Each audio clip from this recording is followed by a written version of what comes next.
जय Jagannath. OMFY the divine vibration में आपका स्वागत है। आज हम आपको सुनाने जा रहे हैं भक्ति, बल और विश्वास की वह अमर कथा जो हमें निस्वार्थ सेवा और सच्ची श्रद्धा का अर्थ सिखाती है। भगवान श्री हनुमान जी की दिव्य गाथा। त्रेता युग का समय था। धरती पर अधर्म अपने चरम पर था और रावण के अत्याचारों से तीनों लोग कांप रहे थे। धर्म की स्थापना के लिए भगवान विष्णु ने श्री राम के रूप में अवतार लिया। इस महान उद्देश्य में जिनका नाम युगों युगों तक अमर हो गया, वे थे महाबली, महावीर, अंजनी पुत्र श्री हनुमान। अंजना नाम की एक अप्सरा जो श्रापवश वानरी रूप में धरती पर आई थीं, उन्होंने वर्षों तक कठोर तपस्या की। उनकी भक्ति से प्रसन्न होकर पवन देव ने उन्हें वरदान दिया। पवन देव के तेज से एक अद्भुत बालक का जन्म हुआ। जन्म लेते ही उस बालक में अपार बल, तेज और दिव्यता दिखाई देती थी। उसका नाम रखा गया हनुमान। बाल हनुमान अत्यंत चंचल और साहसी थे। एक दिन उन्होंने आकाश में चमकते सूर्य को लाल फल समझ लिया और उसे पकड़ने के लिए उड़ चले। देवताओं में हड़कंप मच गया। इंद्रदेव ने वज्र प्रहार किया जिससे बाल हनुमान मूर्छित हो गए। अपने पुत्र की ये दशा देखकर पवन देव क्रोधित हो उठे और उन्होंने प्राणवायु रोक ली। तीनों लोकों में संकट छा गया। तब सभी देवताओं ने मिलकर हनुमान जी को जीवन दान दिया और उन्हें अनेक वरदान प्रदान किए। अजर अमरता, अपार बल, तेज बुद्धि और ये शक्ति कि कोई भी अस्त्र उनका नाश न कर सके। बचपन में अत्यधिक शरारती होने के कारण कुछ ऋषियों ने हनुमान जी को श्राप दिया कि वे अपनी शक्तियों को भूल जाएंगे।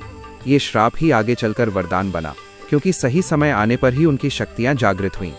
हनुमान जी को अपने जीवन का वास्तविक उद्देश्य तब ज्ञात हुआ जब उनकी भेंट भगवान श्री राम से हुई।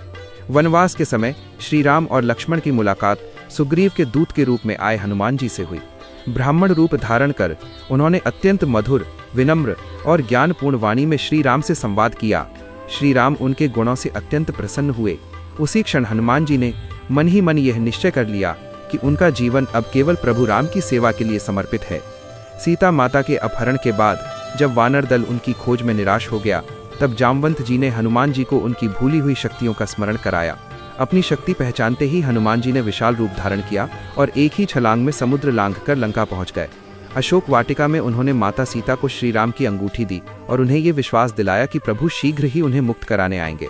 रावण की सभा में हनुमान जी को बंदी बनाकर प्रस्तुत किया गया। रावण ने उनकी पूंछ में आग लगाने का आदेश दिया, पर वही आग लंका के विनाश का कारण बनी। हनुमान जी ने पूरी लंका को जला दिया और ये संदेश दिया कि अहंकार चाहे कितना भी बड़ा क्यों न हो, वो सच्ची भक्ति के सामने टिक नहीं सकता। राम रावण युद्ध के दौरान जब लक्ष्मण मूर्छित हो गए और संजीवनी बूटी की आवश्यकता पड़ी, तब हनुमान जी हिमालय पहुंचे। औषधि की पहचान न हो पाने पर उन्होंने पूरा पर्वत ही उठा लिया और समय पर लाकर लक्ष्मण के प्राण बचाए। ये घटना हनुमान जी की निस्वार्थ सेवा और अटूट भक्ति का सर्वोच्च उदाहरण है। रावण वध के पश्चात श्री राम ने हनुमान जी से वर मांगने को कहा। हनुमान जी ने कोई सांसारिक इच्छा नहीं की। उन्होंने केवल यही प्रार्थना की कि जब तक इस धरती पर राम नाम और राम कथा जीवित रहे, तब तक वे प्रभु की सेवा में लगे रहें। श्री राम ने उन्हें अमरत्व का वरदान दिया। कहा जाता है कि जब किसी ने हनुमान जी से उनकी भक्ति का प्रमाण मांगा तो उन्होंने अपना सीना चीरकर दिखाया, जिसमें सीता और राम विराजमान थे। यह दर्शाता है कि सच्ची भक्ति में मैं नहीं होता, केवल प्रभु होते हैं। आज भी हनुमान जी को कलियुग के जागृत देवता कहा जाता है। वे संकट मोचन हैं जो हर सच्चे भक्त की पुकार सुनते हैं। श्रद्धा और विश्वास से किया गया हनुमान चालीसा का पाठ भय, रोग और नकारात्मक शक्तियों से रक्षा करता है। हनुमान जी हमें सिखाते हैं कि शक्ति के साथ विनम्रता, ज्ञान के साथ भक्ति और जीवन में निस्वार्थ सेवा ही सच्चा धर्म है। जहाँ राम का नाम लिया जाता है, वहाँ हनुमान अवश्य विराजमान होते हैं। यही भक्ति का शाश्वत सत्य है। जय श्री राम, जय बजरंगबली, जय Jagannath. OMFY the divine vibration.